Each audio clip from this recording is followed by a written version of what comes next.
September is 11th is a day that brings a lot of heartache and painful memories to thousands, if not millions, of people around the world. In 2001, we lost so many people from the terrorist attack on the Twin Towers.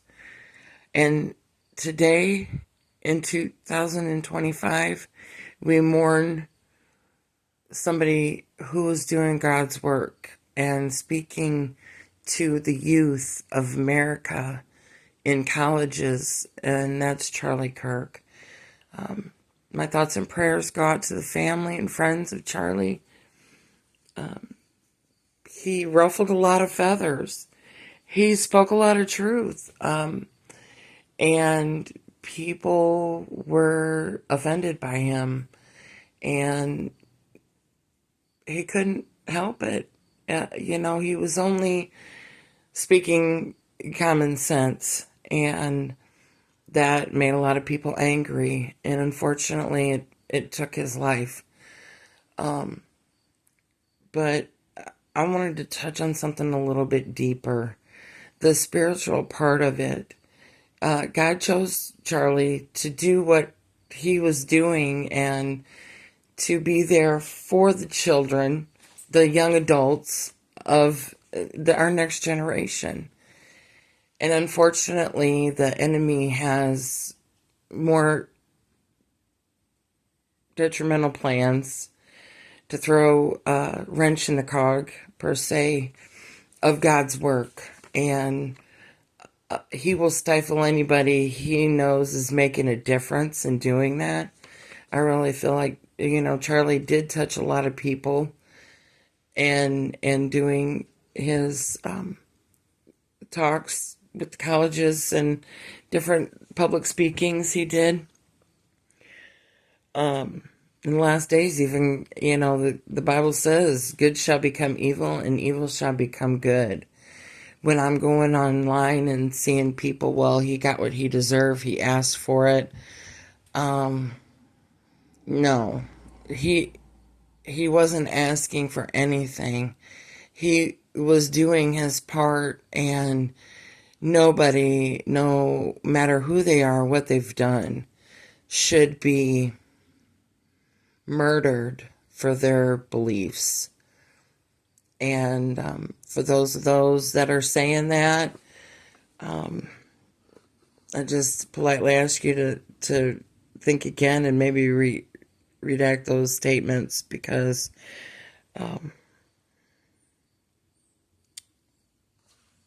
there's a lot of things coming, and Jesus is one of them.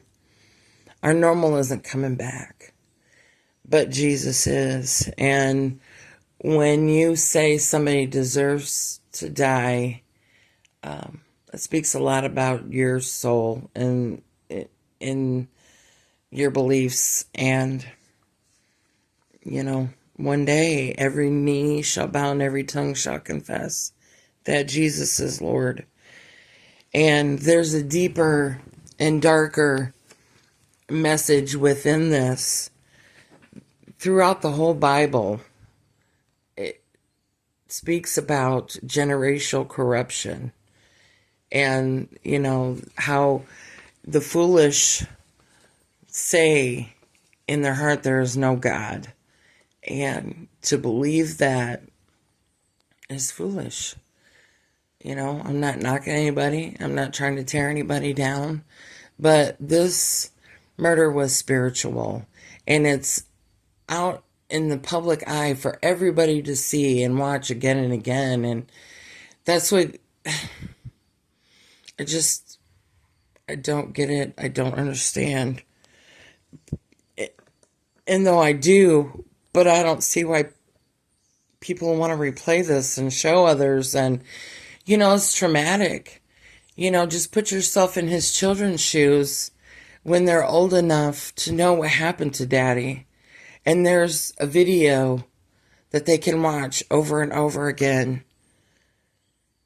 And that's how they remember their dad and what happened to him. I just pray that his children don't become bitter and angry at God because of this. I hope that they turn to him in comfort and for peace, along with his wife too. I pray that his loved ones really reach out to God in this time.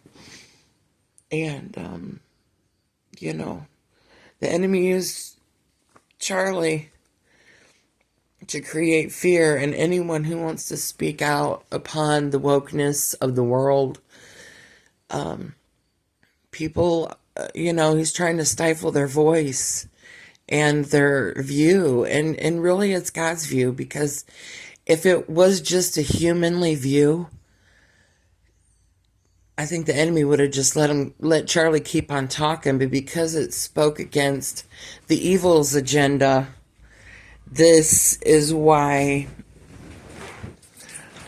Charlie had to be gone, because, what more powerful thing for the enemy to diminish God and to make him non-existent.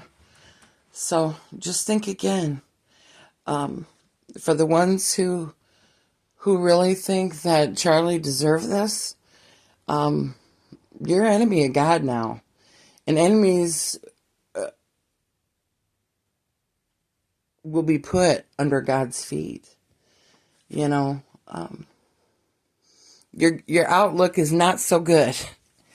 And I'm not trying to joke. I'm not making any jokes. I'm not trying to, be mean or hateful, but it's just what it is. And